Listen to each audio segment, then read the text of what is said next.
Assalamualaikum warahmatullahi wabarakatuh. Innal hamdalillahi nahmaduhu wa nasta'inuhu wa nastaghfiruh wa na'udzubillahi min syururi anfusina wa min sayyiati a'malina. May yahdihillahu fala mudilla lahu wa may yudlilhu fala hadiyalah. Asyhadu an la ilaha illallah wahdahu la syarikalah wa asyhadu anna Muhammadan abduhu wa rasuluh. Allahumma sholli ala sayyidina Muhammad wa ala ali sayyidina Muhammad kama shallaita ala sayyidina Ibrahim wa ala ali sayyidina Ibrahim. Wa barik ala sayyidina Muhammad wa ala ali sayyidina Muhammad kama barakta ala sayyidina Ibrahim wa ala ali sayyidina Ibrahim fil alamin innaka Hamidum Majid. Rabbi shrah li sadri wa yassir li amri wahlul 'uqdatam min lisani yafqahu qawli amma ba'du. Hadirin hadirat jamaah kaum muslimin wal muslimat yang dirahmati oleh Allah Subhanahu wa taala. Kali ini sebagaimana biasa kita akan membahas hadis yang terdapat di dalam kitab Bulughul Maram, yang mana hadis ini membahas tentang sholat yang dilakukan pada saat terjadi musibah, terjadi gempa bumi. Yang mana ini juga nanti dibahas oleh para ulama ya di dalam kitab Sarahnya Ibanatul Ahkam, bahwa ini bukan terjadi sholat ini bukan cuman untuk ketika terjadi gempa bumi atau apa. Ini juga ketika bisa dilaksanakan, bisa dilakukan pada saat kita melihat tanda-tanda kekuasaan Allah Subhanahu wa taala. Baik itu yang sifatnya yang di mata manusia itu berupa musibah atau berupa sesuatu yang yang baru kita lihat dan itu merupakan suatu keajaiban bagi kita, merupakan suatu kebesaran daripada Allah Subhanahu wa taala ya. Jadi seperti apa hadisnya nanti kita akan bahas sebagaimana biasa ya di konten-konten sebelumnya. Itu ada matan hadisnya, makna keseluruhan, analisis lafaz, fikih hadis, dan juga nanti karena ini sudah hadis terakhir di bab sholat gerhana, ini kita akan baca juga kesimpulannya ya. Mungkin ada teman-teman yang baru nongol di channel ini, mungkin baru nonton atau baru subscribe channel ini, mungkin masih awam di mata teman-teman kenapa konten ini begitu bertele-tele, begitu jelimet, begitu begitu kaku lah mungkin di mata teman-teman, nggak seperti channel-channel yang lainnya itu ya. Kalau channel-channel yang lain itu mungkin satu ayat sudah mereka bisa simpulkan. Mungkin ya teman-teman yang biasa mungkin sering lihat di TikTok, apalagi di Instagram yang singkat-singkat dan sudah bisa memberikan kesimpulan. Kalau di sini enggak. Yang pertama, kenapa saya mesti harus menggunakan kitab ya? Kalau di sini saya menggunakan dua kitab sekaligus ya. Saya menggunakan satu kitab Bulughul Maram yang seperti ini cetakannya ya. Yang kedua, kalau misalkan sarahnya itu saya menggunakan yang terjemahan seperti ini ya. Ini terjemahannya itu, dan mesti harus dua kayak gitu ya, karena saya juga melihat dari berbagai macam referensi, bukan cuma ini tapi saya juga mempunyai redaksi lain yang berbeda di kitab yang sama kayak gitu. Karena kadang ada kata-kata yang berbeda di kitab Bulughul Maram cetakan yang A berbeda dengan cetakan yang dari B dan C, seperti itu ya. Ini gini, saya istilahnya membuat konten selalu menggunakan kitab itu supaya adanya suatu transparansi bagi teman-teman ketika menyerap apa yang saya sampaikan, begitu. Bahwa teman-teman, ya, ekspektasi teman-teman di luar sana yang mendengarkan channel saya itu pasti bertanya-tanya kalau misalkan saya ngomong seperti ini, A, B, C, dan D kayak gitu, itu sumbernya dari mana, kayak gitu kan. Apa sih yang menjadi pegangan dari Mas Sohim ketika menyampaikan suatu hukum, kayak gitu, ya kan.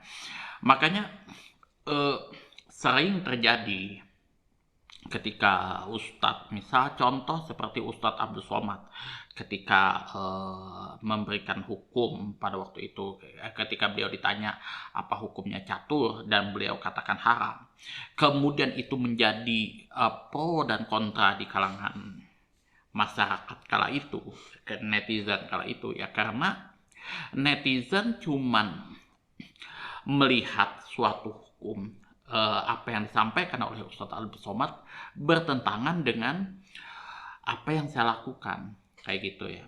Saya mungkin suka catur, saya sering bermain catur, dan ketika mendengar hukum haram dari sebuah ustadz yang bertentangan dengan hobi saya, itu akhirnya jadi apa ya?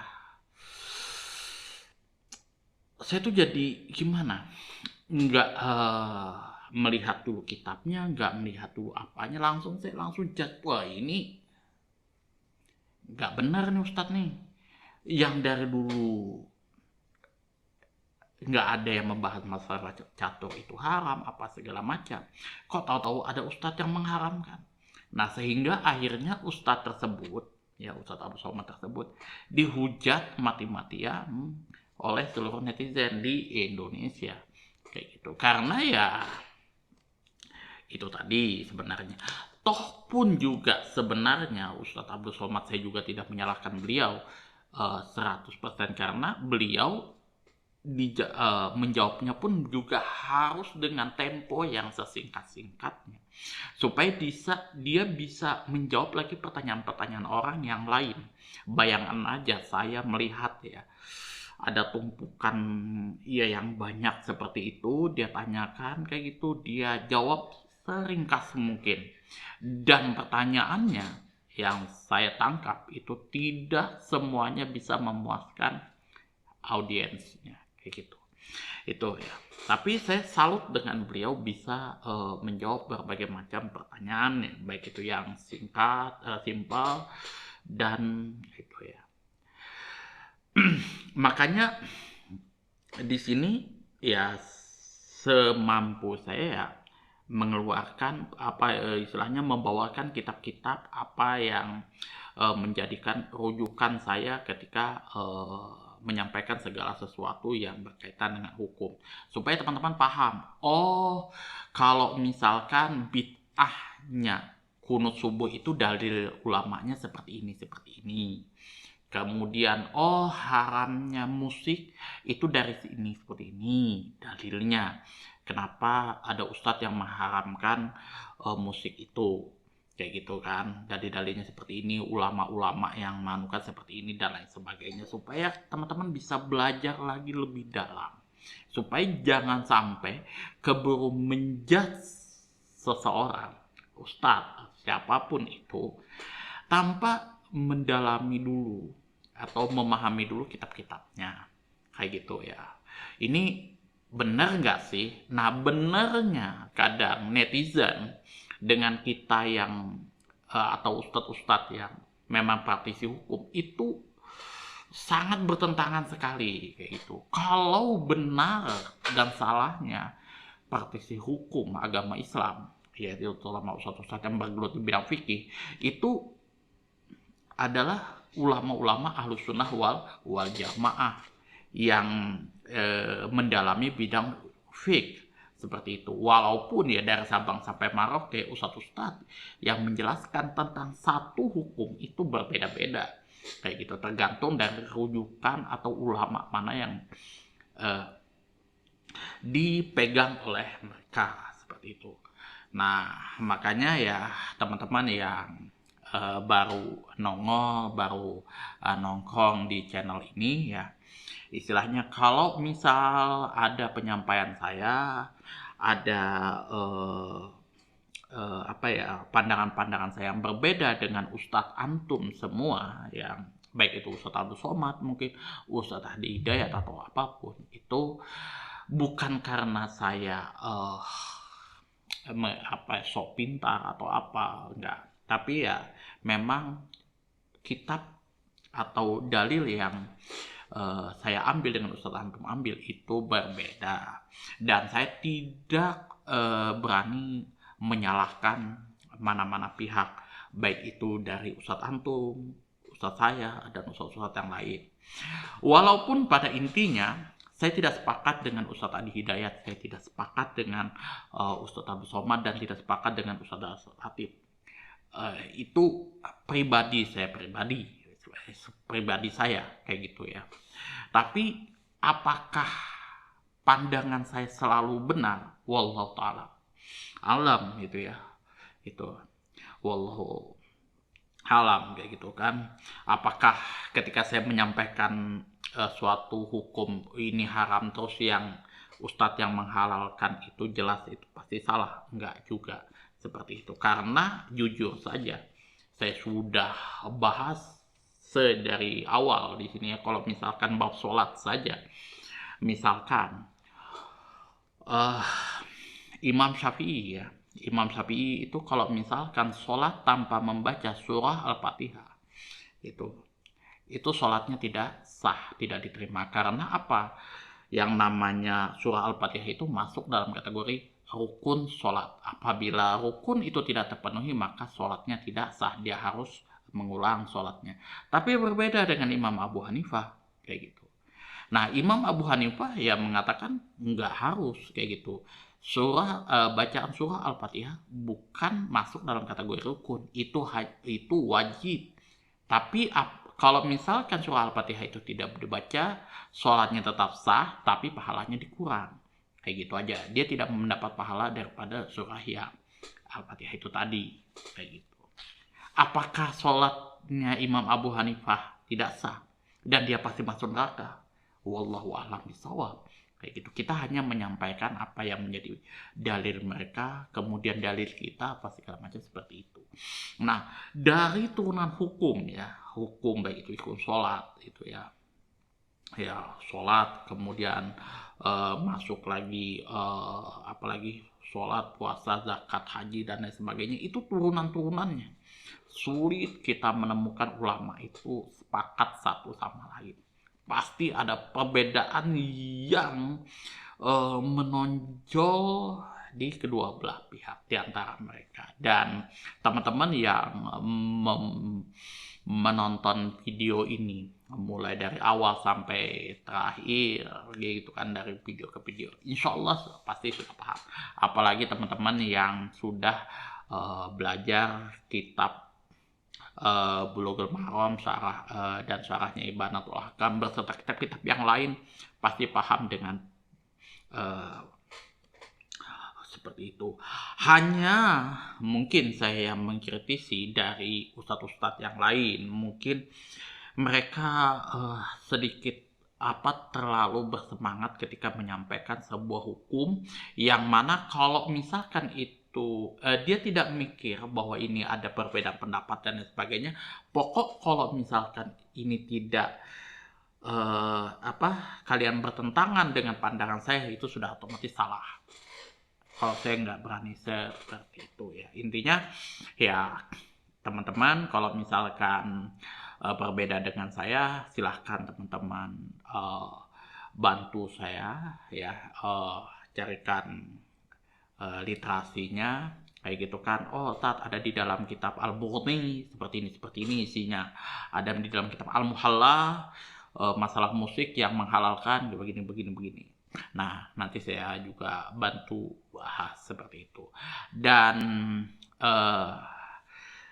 kalau teman-teman yang menonton video ini yang baru menemukan channel ini, jangan berekspektasi yang lebih-lebih ya. Karena saya bukan ustadz yang sekelas dengan Ustadz Adi Hidayat, sekelas dengan Ustadz Abdul Somad dan Ustadz-Ustadz antum yang sudah bergelar S1, S2, S3 di bidangnya. Enggak, saya masih lulusan madrasah aliyah, eh, setara dengan madrasah aliyah, yang mana kitab-kitab saya pun masih kitab-kitab yang middle lah di kalangan di kalangan ustadz-ustadz yang sudah senior seperti itu. Kalau ustadz-ustadz yang senior itu ya kayak ustadz-ustadz NU apa segala macam yang mereka baca itu kitab kemudian kitab Al-Majmu, kemudian kitab Al-Muhadzab, kemudian kitab apa lagi tuh, Al-Azkar, Hadis Arba'in, Bulughul Maram, kayak gini tuh sudah bagi mereka sudah itu kacang goreng dan sudah di luar kepala mereka kayak gitu. Kalau saya masih harus baca ya perlahan demi perlahan, tertatih-tatih seperti itu. Apalagi kalau misal membahas tentang nahu dan sorobnya kayak gitu ya. Saya juga kadang masih kepelintir, kepleset ya. Kadang yang harusnya dibaca mansub saya baca marfu, yang harusnya dibaca marfu saya baca mansub, macro dan lain sebagainya kayak gitu ya. Kadang mungkin karena kelalaian saya, kealfaan saya dan lain sebagainya, dan itu masih menjadi PR yang terus saya benahi lagi kayak gitu ya.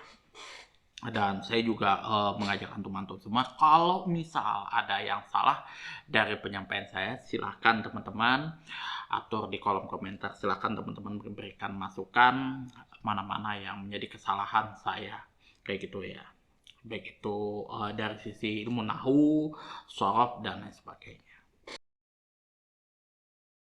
Wa anhu radhiyallahu anhu shalla fi zalzalatin sita raka'atin wa arba'a sajadatin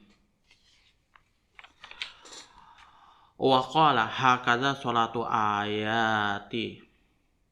Rawahul Baihaqi wa zakara Syafi'i an Ali bin Abi Thalib radhiyallahu anhu mislahu duna akhirih. Wa anhu dari Abdullah bin Abbas, di sini sama dengan hadis 514 di sini, radhiyallahu anhu, semoga Allah meridhoi atas beliau. Di sini sebenarnya radhiyallahu anhuma benarnya di sini ya. Mungkin salah kayaknya di sini pencatatannya di sini ya.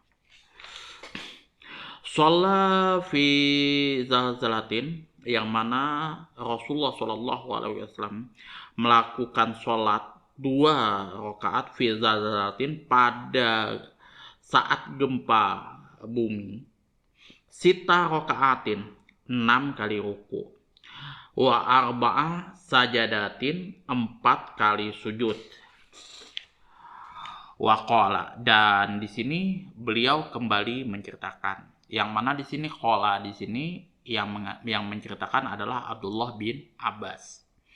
Hakaza sholatul ayati, yang mana beginilah sholat, yang mana beginilah kami sholat pada saat melihat tanda-tanda kekuasaan Allah Subhanahu wa Ta'ala.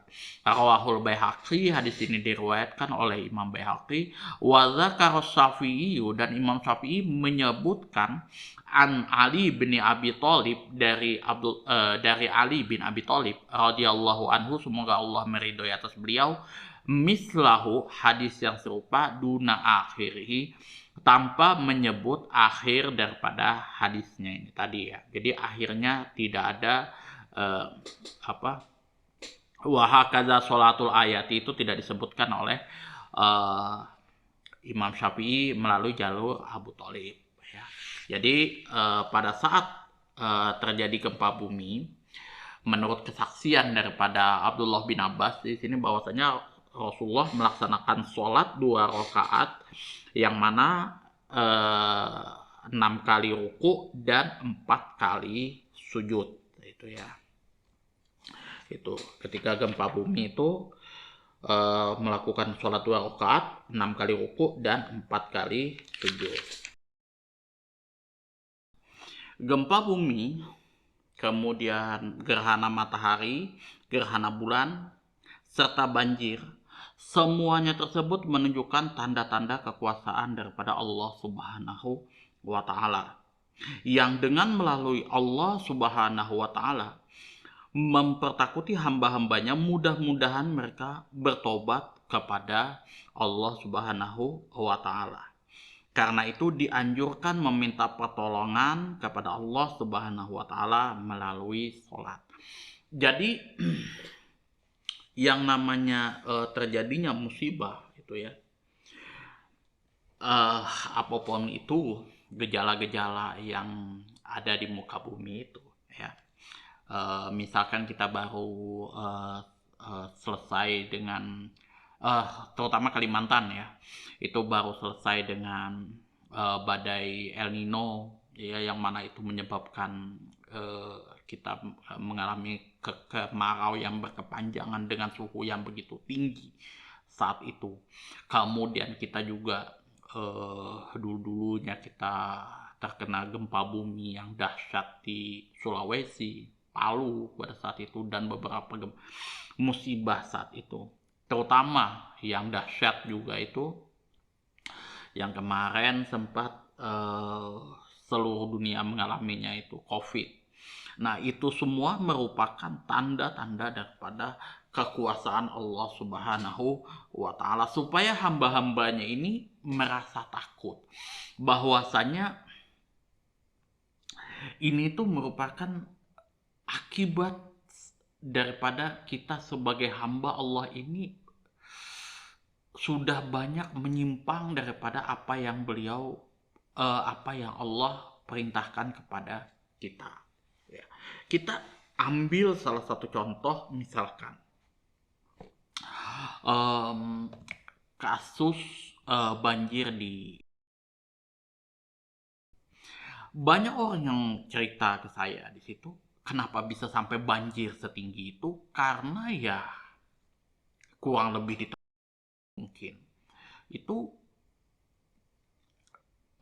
tambang batu bara itu sudah kayak apa ya, perumahan kayak gitu. Jadi fit ya, atau lokasi tambangnya itu ya sudah kayak perumahan kayak gitu. Jadi kayak gitu, bukan lagi dikelola oleh orang-orang yang betul proper di situ ya, yang keuangannya memang betul-betul matang ditusui, sehingga bisa dia reboisasi apa segala macam, dia bisa timbun balik, enggak, tapi semuanya ikut cawe-cawe di situ, sehingga ya tadi itu muncullah musibah daripada Allah Subhanahu wa Ta'ala berupa banjir, bisa jadi longsor, bisa jadi di situ panas yang betul-betul kontang, sehingga menyebabkan kita sendiri pun tidak kuat lagi sedang menahan hal seperti itu. Ya, contoh lagi di Jakarta, misalkan kondisi polusi yang sebegitu beratnya mereka hadapi di sana. Ya karena mungkin ya kita sudah tidak memikirkan lagi suhu atau cuaca atau alam atau udara yang ada di situ. Ya kita pokoknya kalau ada uang, invest di motor, di mobil apa segala macam kayak gitu, sehingga ya semua ada di situ, pabriknya di situ, kemudian asap motor dan lain sebagainya, belum lagi AC-nya pun juga semua rumah sudah punya itu, sehingga ya komplek kayak gitu. Jadi ketika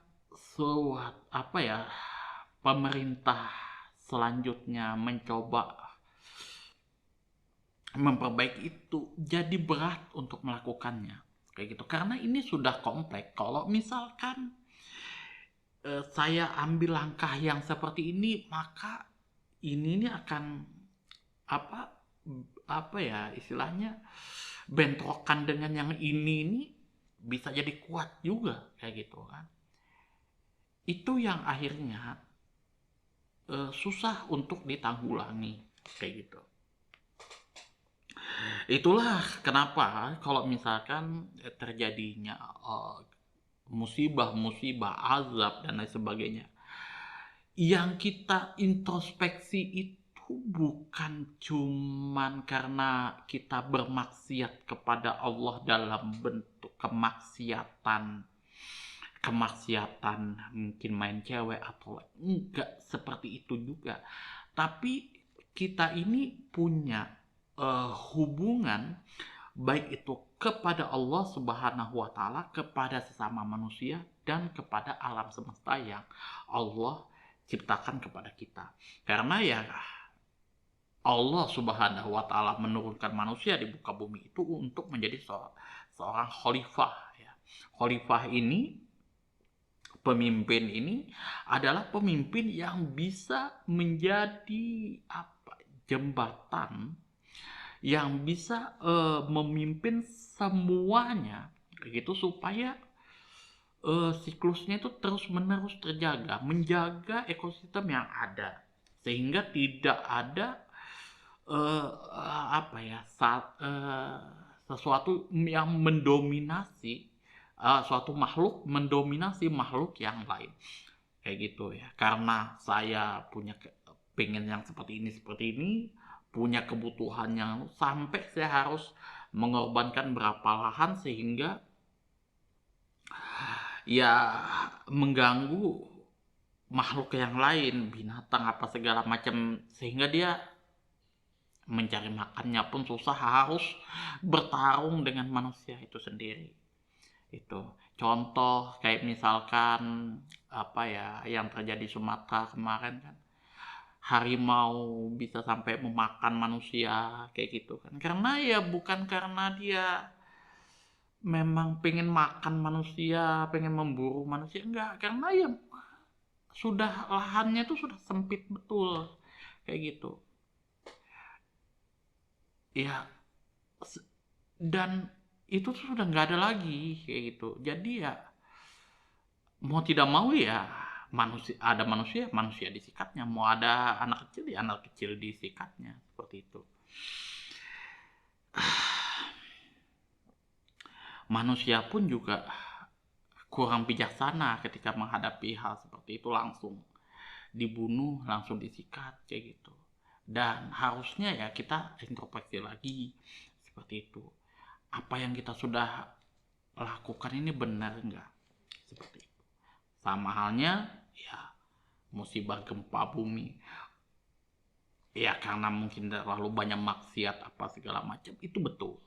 Tapi yang paling umum, yang paling harus kita benahi itu ya buang sampah yang benar. Kemudian kita jangan merusak lingkungan di situ apa segala macam, sehingga ya itu alam itu tidak langsung memberikan respon yang negatif bagi kita seperti itu ya. Itu jadi manusia itu harus ingat hubungannya itu bukan cuma kepada Allah kayak gitu. Dia harus berhubungan dengan manusia dan juga berhubungan dengan alam di sekitarnya, dan ini harus dijaga utuh juga oleh manusia. Jadi kalau misalkan itu masalah alam ya kita selesaikan masalah alam kayak gitu. Kalau berbicara masalah manusia, kita berbicara masalah hukum dengan manusia itu sendiri. Nah, kalau kesalahan yang kita lakukan kepada Allah Subhanahu wa taala, kita selesaikan berdasarkan dengan ketentuan hubungan kita dengan Allah Subhanahu wa taala. Kayak gitu ya.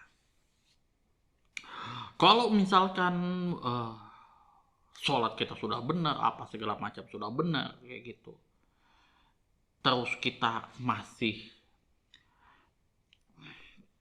melakukan hal yang tidak benar kepada sesama manusia, kepada makhluk, ya artinya sholat kita masih belum benar kayak gitu ya. Ibadah kita masih belum benar, kita masih belum menjiwai benar-benar ibadah yang kita lakukan kayak gitu ya. Perintah-perintah Allah Subhanahu wa taala hanya sebatas di kerongkongan ketika kita membaca Al-Quran dan hadis itu sendiri, tapi kita tidak menyerap betul-betul apa yang ada di dalam Al-Quran dan hadis itu sendiri. Makanya di sini sebagaimana yang dianjurkan oleh Allah Subhanahu wa taala di dalam firman-Nya, ya ayyuhalladzina amanu sta'inu bis-sabri was-shalah.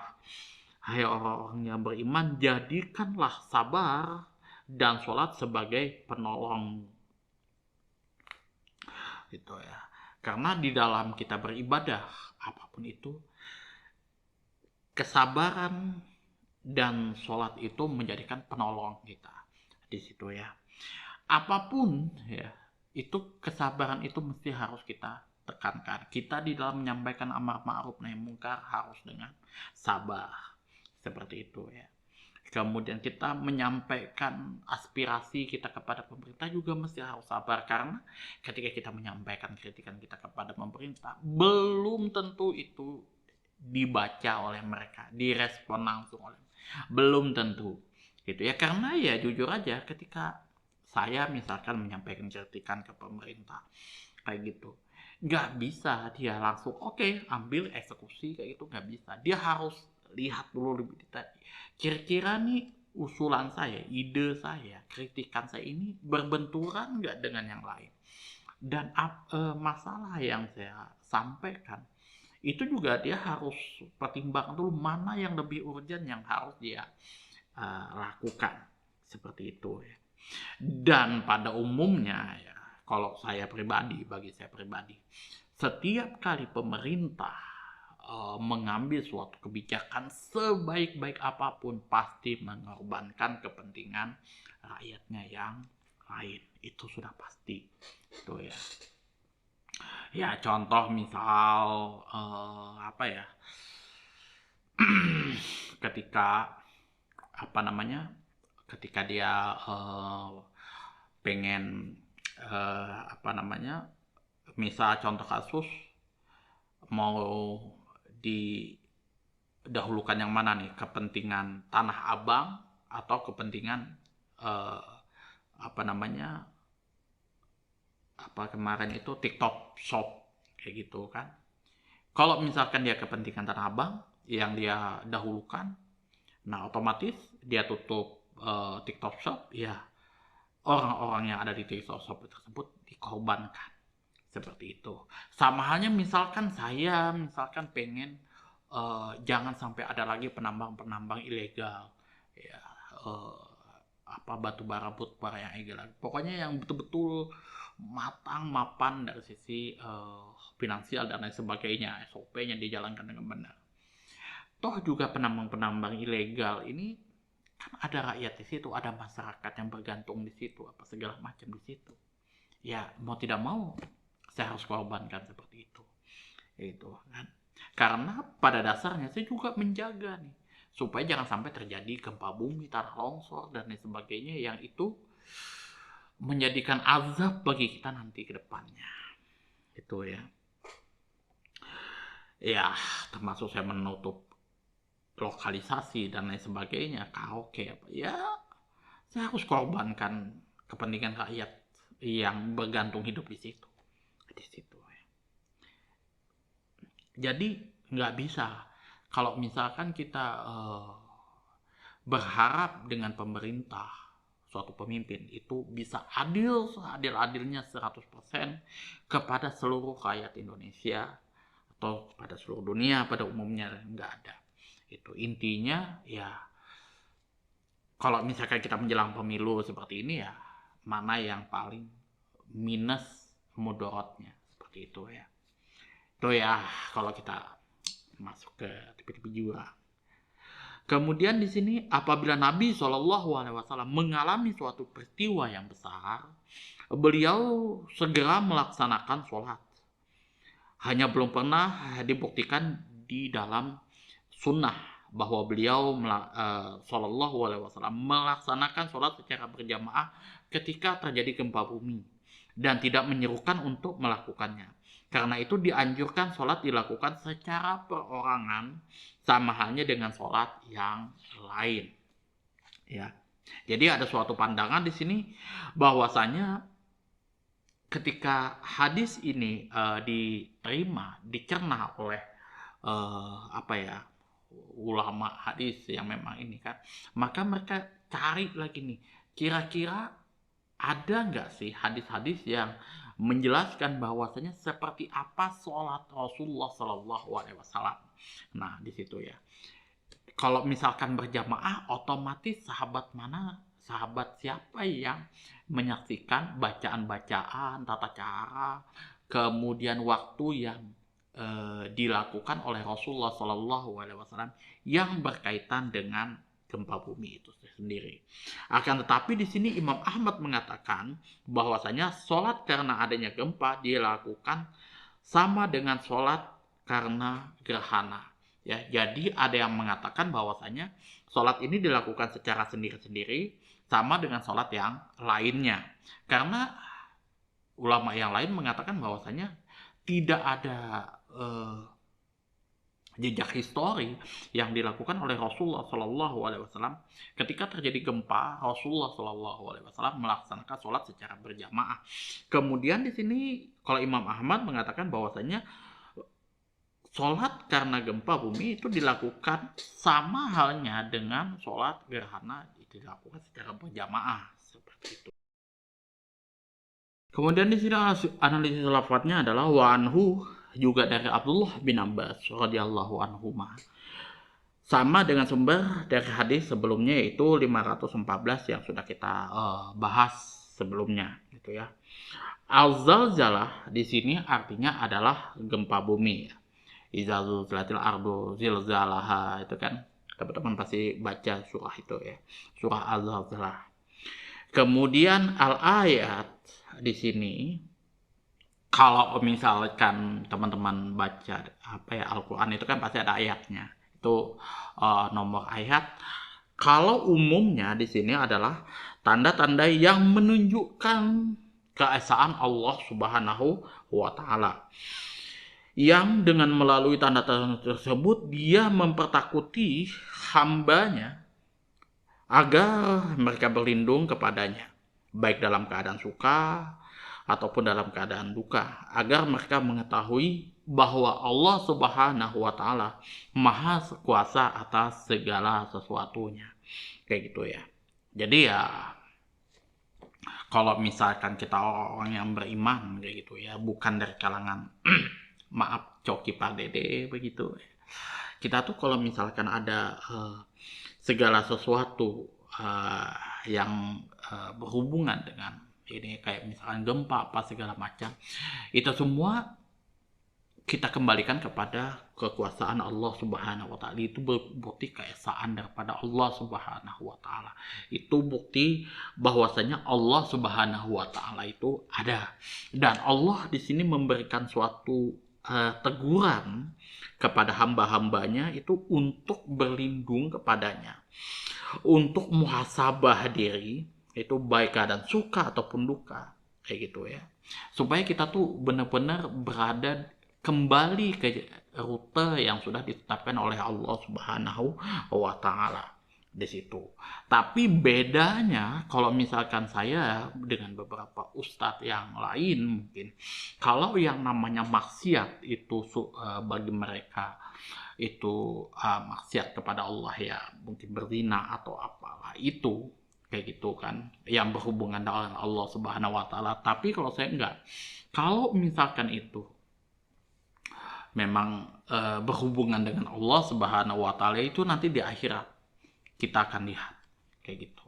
Saya tidak membenarkan bahwasanya teman-teman harus bermaksiat, enggak kayak gitu. Tapi itu kembalinya kepada Allah Subhanahu wa Ta'ala, dan kita akan melihatnya nanti di neraka, di akhirat sana. Tapi umumnya kalau misalkan masalah gempa, tsunami, apa segala macam, itu kemungkinan beratnya kalau saya itu pasti itu berhubungan dengan lingkungan itu sendiri, maksiat yang berhubungan dengan alam itu sendiri ya. Mungkin kita melakukan penambangan ilegal di situ ya, yang betul-betul masif, kita sudah tidak memikirkan lagi keadaan alam yang ada di sekitarnya, kita cuma timbun aja, kita bongkar kayak gitu, kita gali aja sudah, kita nggak perlu lagi sudah timbun balik, kita reboisasi lagi, kita hijaukan kembali kayak gitu kan. Kemudian kita lupa bikin apa namanya kayak pohon-pohon penangkal tsunami kayak gitu, sehingga begitu musibah itu datang kita nggak siap. Seperti itu.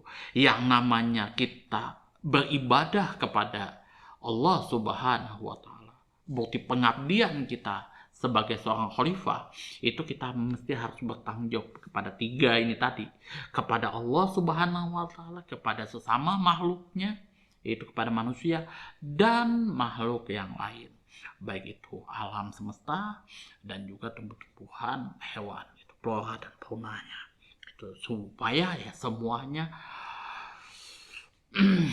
seimbang, berjalan satu sama lain, dipimpin oleh manusia yang sudah punya kecerdasan, kayak gitu ya. Mislahu di sini adalah hal yang sama dengan hadis Ibnu Abbas yang sudah kita jelaskan di 514. Duna akhirih, di sini Imam Syafi'i di dalam riwayatnya tidak menyebutkan kalimat demikian cara sholat kami bila melihat tanda-tanda kekuasaan Allah Subhanahu wa taala. Kalau mungkin yang tadi kita sebutkan itu hakaza sholatul ayati, di situ kalau menurut riwayat Imam Syafi'i dari jalur Ali radhiyallahu an, Ali karamallahu wajhah, itu tidak seperti itu, nggak ada di situ. Disyariatkan melaksanakan sholat ketika melihat tanda-tanda kekuasaan Allah Subhanahu wa taala. Misalnya gempa bumi dan lain-lain, yang dengan melalui Allah Subhanahu wa taala ini membertakuti atau memberikan pesan-pesan kepada hambanya, ya. Yang mana di sini pesan-pesan yang disampaikan oleh Allah Subhanahu wa taala ini bagaimana seorang hamba yang sudah diutus oleh Allah Subhanahu wa taala menjadi seorang khalifah agar benar-benar menjaga alam sebagaimana mestinya. Kayak gitu ya. Ketika misalkan terjadi pemanasan global seperti itu, bukan ya kalau misalkan kita istighosah apa segala macam, betul, kita meminta pertolongan kepada Allah itu betul, tapi hal yang paling urgent yang pasti harus kita lakukan di situ ya emisi atau apapun itu mesti harus kita kurangi. Pemakaian AC harus kita kurangi. Kemudian ya istilahnya penggunaan asap-asap knalpot itu kita harus kurangi, seperti itu. Kemudian penambangan ilegal secara masif besar-besaran juga harus kita kurangi. Seperti itu, kita harus mengedepankan yang namanya sumber-sumber energi yang ramah terhadap lingkungan. Nah, itu yang harus kita lakukan, itu yang harus kita introspeksi diri kepada diri kita masing-masing, seperti itu, introspeksi terhadap diri kita masing-masing. Nah, itulah maksiat kita kepada lingkungan dan alam sekitar. Begitu ya, bukan berarti kalau misalkan terjadi gempa gitu, hal yang paling urgent itu ini kita bermaksiat kepada Allah. Tidak seperti itu juga, karena tiga-tiganya harus seimbang. Itu yang dibebankan kepada manusia, itu ya. Kalangan mazhab Syafi'i dan mazhab Hanafi di sini mengatakan bahwa sholat ini dikerjakan sendiri-sendiri, bukan secara berjamaah. Jadi kalau misalkan terjadi musibah, terjadi bencana, kita mesti melakukan sholat secara sendiri-sendiri, bukan dengan sholat berjamaah. Karena riwayat yang mengatakan bahwasanya Rasulullah melaksanakan sholat ketika terjadi gempa, terjadi musibah itu dilaksanakan secara berjamaah, itu belum mereka ketemukan. Nah, kalau mazhab Hambali di sini mengatakan bahwa tidak disunahkan sholat bila melihat tanda-tanda kekuasaan Allah, kecuali gempa bumi yang terus-menerus. Sholat itu dikerjakan dengan tata cara yang sama dengan sholat gerhana. Jadi tata cara sholatnya sama dengan sholat gerhana, yang mana bila terjadi gempa bumi secara terus-menerus besar seperti itu ya. Nah, baru kita laksanakan sholat eh, karena gempa tersebut. Kemudian di sini segolongan ulama telah menukil dari Imam Ahmad bahwa disunahkan melakukan sholat bila melihat tanda-tanda kekuasaan Allah Subhanahu wa Ta'ala tanpa terkecuali. Kalau Imam Ahmad bin Hambal di sini hanya gempa bumi saja yang terjadi secara terus-menerus. Tapi kalau di sini ulama yang lain juga mengambil pandangan Imam Ahmad, ya semua tanda-tanda kekuasaan Allah itu kita disyariatkan untuk sholat sunnah kayak gitu tanpa terkecuali. Nah, kalau pandangan Imam Malik di sini mengatakan makruh melaksanakan sholat karena melihat salah satu tanda kekuasaan Allah di antara semua tanda-tanda yang menunjukkan kekuasaan Allah, kecuali cuma satu, gerhana. Kayak gitu ya. Karena kalau gerhana ini sudah ada tuntunan daripada Rasulullah SAW. Di luar daripada sholat gerhana itu makruh. Itu menurut pandangan Imam Malik ya. Kalau Imam Syafi'i tadi ya tetap melaksanakan sholat secara sendiri-sendiri, bukan secara sholat berjamaah. Nah, kalau Imam Ahmad bin Hambal di sini tidak disunahkan sholat sunnah bila melihat tanda-tanda kekuasaan Allah, kecuali gempa bumi yang terjadi secara terus-menerus. Kalau ulama yang lain menukil juga dari pandangan Imam Ahmad di sini bahwasanya disunahkan melakukan sholat ketika melihat tanda-tanda kekuasaan Allah tanpa terkecuali. Nah, kalau Imam Malik ya cuma satu, soal gerhana aja. Lebih daripada itu nggak makruh hukumnya. Itu perbedaan pandangan 4 imam mazhab ya. Jadi sulit kalau kita melihat, sekali lagi ya, sulit bagi kita melihat ulama itu sepakat dengan satu masalah. Itu ya. Cuma apalagi masalah-masalah yang lain itu ya. Pasti kalau hukum secara umum dia sepakat, tapi turunan-turunannya nanti itu pasti ada ya berbeda. Misalkan ini sholatnya berjamaah apa sendiri-sendiri, ada yang mengatakan berjamaah, ada yang sholatnya secara sendiri-sendiri. Kemudian ada khutbahnya apa tidak, ada yang mengatakan ada khutbahnya, ada yang mengatakan tidak, seperti itu ya. Gitu. Ya kalau umumnya kalau misalkan di dalam agama Islam itu sendiri mengiktiraf adanya kebebasan berpendapat. Cuman kalau di dalam agama Islam itu kebebasan berpendapat itu tidak sebagaimana kebebasan berpendapat yang dipahami oleh kalangan-kalangan komedian di stand up komedi kayak Coki Pardede. Enggak seperti itu. Mesti ada batasan juga yang mesti harus kita pahami di situ.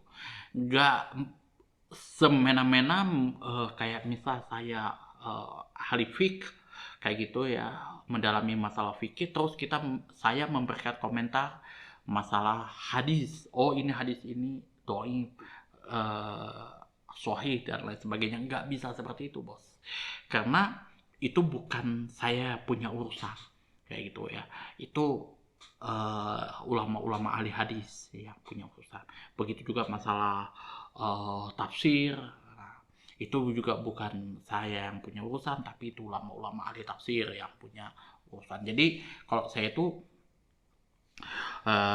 bukan berdasarkan kepentingan saya, bukan berdasarkan ini, tapi ya karena ulama-ulama fiqh mengatakan seperti ini, ulama-ulama ahli tafsir mengatakan seperti ini, ulama-ulama ahli hadis mengatakan seperti ini. Karena kalau misalkan berbicara masalah hadis itu sendiri, baik itu hadis itu apakah hadis sahih kah atau hadis dhaif atau apa, itu saya bertaklid kepada ulama-ulama yang memang sudah kredibel di situ ya. Ulama ahli hadis, ulama ahli Quran, dan ulama fiqh ya. Saya tidak ada kapasitas di situ. Nah, kalau misalkan kesimpulan amalan saya mungkin berbeda dengan antum-antum semua ya, itu ya itu pilihan saya pribadi ya. Itu apakah benar apa salah ya saya benar berdasarkan pemahaman saya kayak gitu. Saya mesti harus mengambil sikap, mengambil pandangan dari berbagai macam ulama. Kemudian kesimpulannya di sini dari hadis-hadis yang kita sudah sebutkan pada bab sholat gerhana di sini, berdasarkan hadis-hadis terangkum di bab ini dapat ditarik kesimpulan yang pertama adalah disyariatkan melaksanakan sholat gerhana matahari, gerhana bulan karena sholat karena melihat tanda-tanda kekuasaan Allah Subhanahu wa taala. Kemudian di sini juga kita disyaratkan untuk mengeraskan bacaan Al-Qur'an pada saat gerhana bulan dan membaca secara perlahan bacaan sholat pada saat gerhana matahari. Ini sudah juga kita bahas di hadis sebelumnya. Yang kedua, berlindung kepada Allah ketika terjadi peristiwa yang menakutkan dan setiap terjadi malapetaka. Di situ ya. Ini hadis 514 ya. Kemarin Allahumma ja'alha rahmatan wala taj'alha azaban. Itu ya kemarin itu. Ya kan? Allahumma ja'alha rahmatan wala taj'alha azaban. Itu kalau doa pada saat kita terjadi peristiwa-peristiwa yang menakutkan. Kemudian yang ketiga, kita sudah membahas masalah atau kita sudah membahas secara rinci tentang keempat cara sholat gerhana kayak gitu ya. Ada yang 2 kali ruku 2 kali sujud, 4 kali ruku 4 kali sujud, 5 kali ruku sorry apa ya, 2 kali ruku 2 kali sujud, 3 kali ruku 3 kali sujud, 4 kali ruku 3 kali ruku 2 kali sujud, 4 kali ruku 2 kali sujud, 5 kali ruku 2 kali sujud kalau tidak salah ya yang kemarin ya, kalau saya lupa. Karena ini jujur aja sih kenapa saya kurang hafal ini ya, karena ini momen-momen tertentu aja, setahun itu wallahu alam itu ya. Kadang di Kalimantan itu juga nggak terjadi gerhana kayak gitu.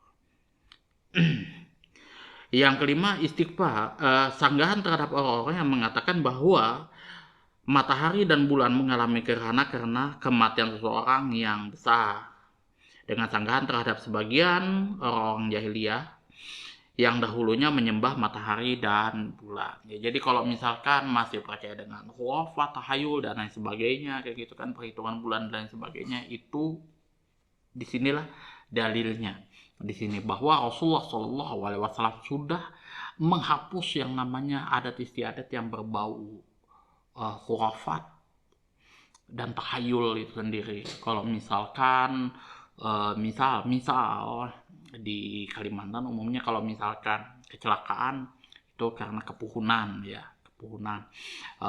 karena tidak menyantap kopi pada saat ditawarkan oleh orang gitu ya, itu enggak, Islam tidak mengintiraf seperti itu ya. Atau misalkan ada semut atau binatang apa kayak gitu, itu karena orang tersebut ketika makan minum nggak ngasih kepada makhluk-makhluk yang ada di situ ya, makhluk gaib terutama di situ tuh.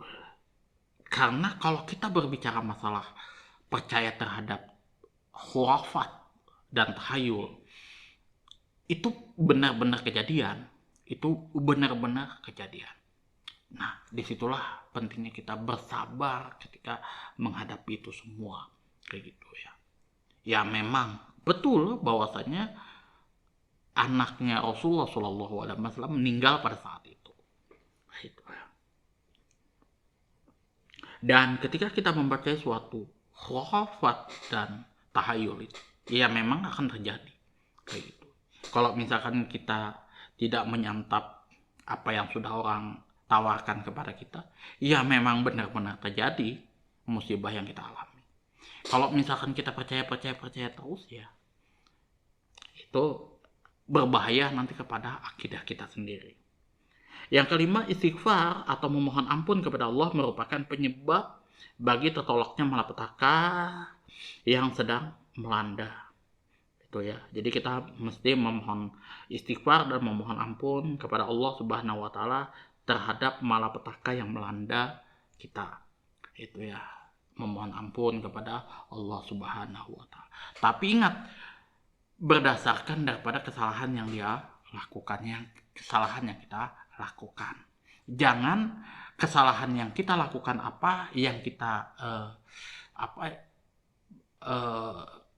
yang kita lakukan seperti apa untuk menyelesaikan masalah itu, bukan seperti itu ya. Misal contoh negara kita bangkrut. Nah, bangkrut, kemudian ekonomi runtuh, mata uang enggak. Kemudian kita melakukan istighfar, astagfirullah, kayak gitu kan. Kemudian kita sholat dan sebagainya. Itu nggak menyelesaikan masalah. Yang jadi masalah di situ, kemaksiatan kita apa di sini yang kita lakukan. Yang mesti harus kita lakukan, yang mesti harus kita introspeksi di situ. Apakah kita ketika menjadi seorang pejabat itu benar-benar menjalankan roda pemerintahan sebagaimana mestinya, atau kita melakukan korupsi besar-besaran di situ. Nah, itu kita harus tahu di situ ya. Kalau misalkan ekonomi melambat, kemudian nilai mata uang runtuh, kemudian yang lain negara kita sudah mengalami kebangkrutan. Nah, yang perlu kita introspeksi biasanya itu ya korupsinya biasanya. Contoh negara Yunani, korupsinya sampai dia bangkrut. Bangladesh, korupsinya. Tuh, ya. Kalau misalkan terjadi gempa, kemaksiatan apa yang kita lakukan di situ? Ya, pembalakan hutan, kita mengeruk, tadi nggak ditimbun balik, kayak gitu kan. Kita menggunduli hutan, tidak kita lakukan reboisasi dan lain sebagainya. Itu semua masuk dalam kemaksiatan. Tuh ya. Jadi bukan berarti kita tidak istighfar, kita memohon ampun kepada Allah. Itu juga mesti harus kita lakukan, tetapi yang paling urgent di situ yang harus kita pikirkan, kalau kita korup di situ ya kita harus kembalikan uang ya, kepada negara. Kayak gitu. Kalau misalkan kita melakukan suap menyuap, nah kita harus kembalikan kepada orangnya. Karena apapun itu ya, kalau berbicara masalah hak kepada orang lain atau hak-hak orang lain sesama Bani Adam, itu hukumannya atau dosa yang kita pikul itu jauh lebih besar ketimbang kita melakukan maksiat-maksiat. Ya, kalau misalkan kita riba yang paling kecil aja, itu dosanya sama dengan kita mengawini ibu kandung kita sendiri. Itu ya, itu riba yang paling kecil. Kita belum berbicara masalah riba yang paling besar. Di situ masuk di dalam riba itu sendiri ya korupsi di situ, suap menyuap, itu masuk di situ.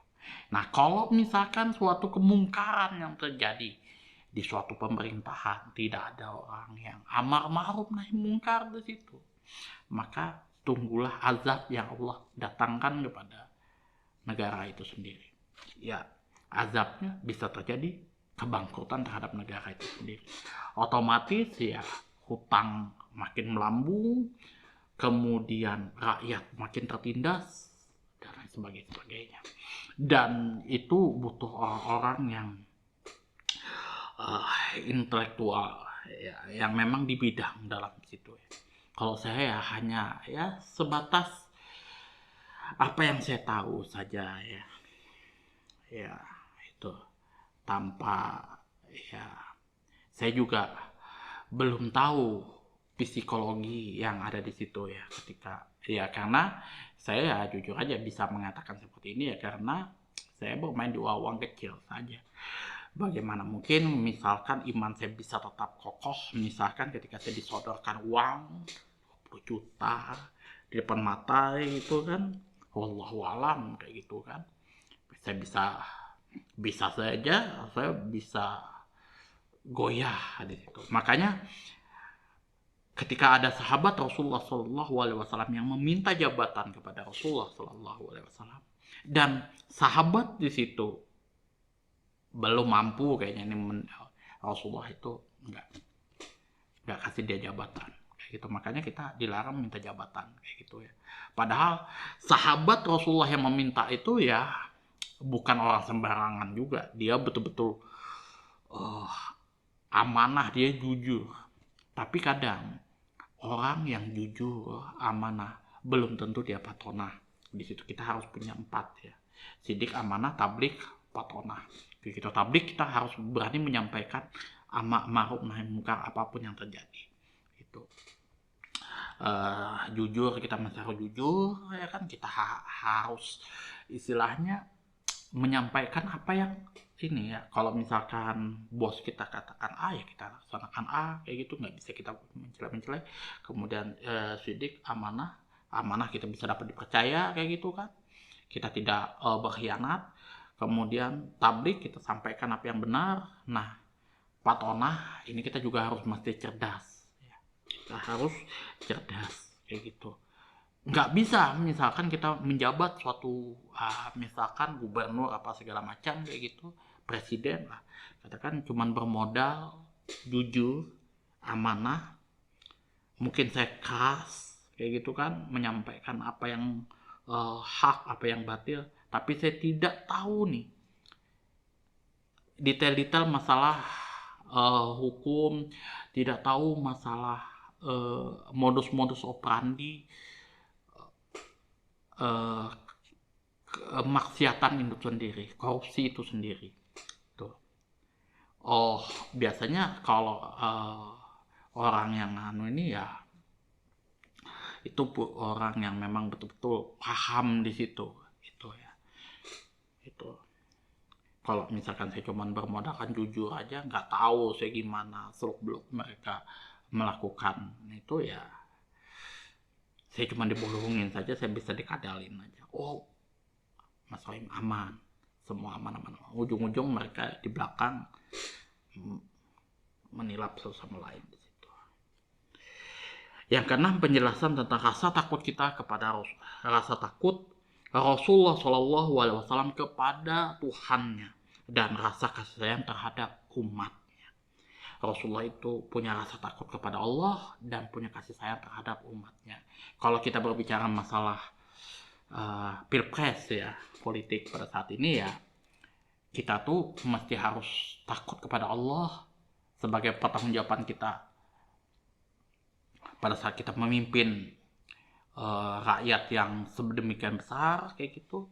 Dan juga kita harus menyayangi rakyat kita kayak gitu ya. Kita harus memberikan apa-apa yang harus kita berikan kepada mereka kayak gitu kan. Walaupun kita tidak bisa berbuat 100% gitu ya, apa yang mesti harus kita lakukan, paling tidak kita berbuat untuk masa kita sekarang itu ya. Selanjutnya dilanjutkan oleh generasi-generasi penerusnya kayak gitu.